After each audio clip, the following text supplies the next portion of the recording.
Hello friends, कैसे हैं आप लोग। माई लीगल अड्डा के इस सेगमेंट में आपका बहुत बहुत स्वागत है। आज हम जानेंगे स्टोन पेल्टिंग से संबंधित कानून के बारे में।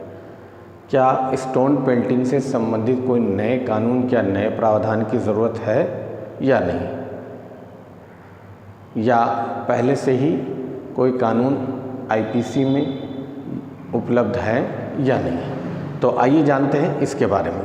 तो आपको बताना चाहूँगा, भारतीय दंड संहिता 323 आईपीसी में ये प्रोविज़न है कि कोई इंसान किसी इरादे से किसी को नुकसान पहुंचाने की नीयत से या गरज से कोई कार्य करता है तो वो इस अपराध का दोषी है और उसको कम से कम और ज़्यादा से ज़्यादा 1 साल की सज़ा हो सकती है और जुर्माना दोनों वसूला जा सकता है। तो 323 ये कहती है कि अगर आप किसी के ऊपर पत्थर चलाते हैं, पत्थर मारते हैं, तो आप इस धारा के तहत दोषी हैं और उन पर सेक्शन 323 के तहत मुकदमा पंजीकृत किया जा सकता है। इसके आगे बढ़ेंगे। सेक्शन 324 आईपीसी में ये प्रोविज़न है कि अगर हम पत्थरबाजी में कोई धारदार हथियार, डेडली वेपन्स, एक्सप्लोजन्स या एक्सप्लोसिव का इस्तेमाल करते हैं तो भी हम इस प्रोविज़न के तहत अपराधी घोषित किए जा सकते हैं और हम एक अपराधी के रूप में लोगों के सामने लाए जा सकते हैं। तो इसमें ये प्रावधान ये है कि सेक्शन 324 आईपीसी में सज़ा आपको होगी वो 3 साल तक की हो सकती है और जुर्माना दोनों वसूला जा सकता है आपसे। ये दो सेक्शंस जो हैं 323 और 324 आईपीसी जो है बेसिकली स्टोन पेल्टिंग जैसे मामलों के लिए ही इस्तेमाल किए जा सकते हैं, क्योंकि इसमें इंसान का जो मोटिव होता है वो किसी को नुकसान पहुंचाने का होता है।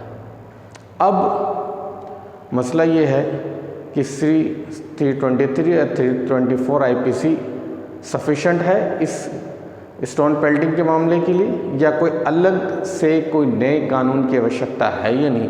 तो सेक्शन 511 आईपीसी भी इसमें इस्तेमाल हो सकता है, यूज़ हो सकता है, जो कहता है however to commit an offence punishable with its code or to cause such an offence to be committed shall be punishment।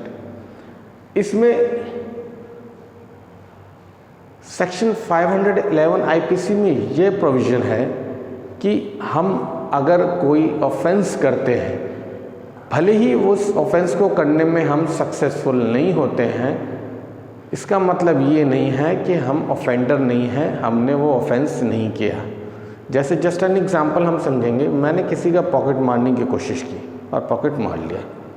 अब उस पॉकेट में से पैसे नहीं निकले तो इसका मतलब ये नहीं है कि हमने अपराध कारित नहीं किया, हमने ऑफेंस किया लेकिन हम उसमें सक्सेसफुल नहीं हुए। उसी तरीके से एक और एग्जांपल के थ्रू मैं आपको ये क्लियर कर देता हूँ, बता देता हूँ। अगर हम किसी ज्वेलरी शॉप में जाते हैं, वहाँ चोरी करते हैं और जब हम ताला तोड़ते हैं, अंदर घुसते हैं, तो हमें पता चलता है कि यहाँ तो ज्वेलरी अवेलेबल नहीं है, then that on that condition we are liable to be an offense। हम एक अपराधी के तौर पे माने जाएंगे क्योंकि हमने एक ऑफेंस कमिट किया, मे भी हम उससे सक्सेसफुल हुए या नहीं।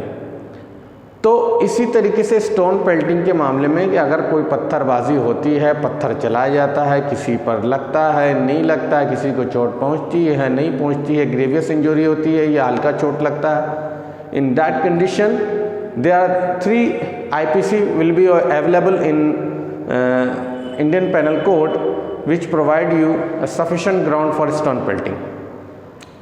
तो हमने ये देखा कि यहाँ पर sufficient ground है स्टोन पेल्टिंग के मामले में, अलग से कोई नई प्रोविज़न नहीं है। तो आपने देखा और समझा। तो आगे किसी अन्य सब्जेक्ट पे मैं अपने वीडियोस को लेकर आपके सामने आऊँगा।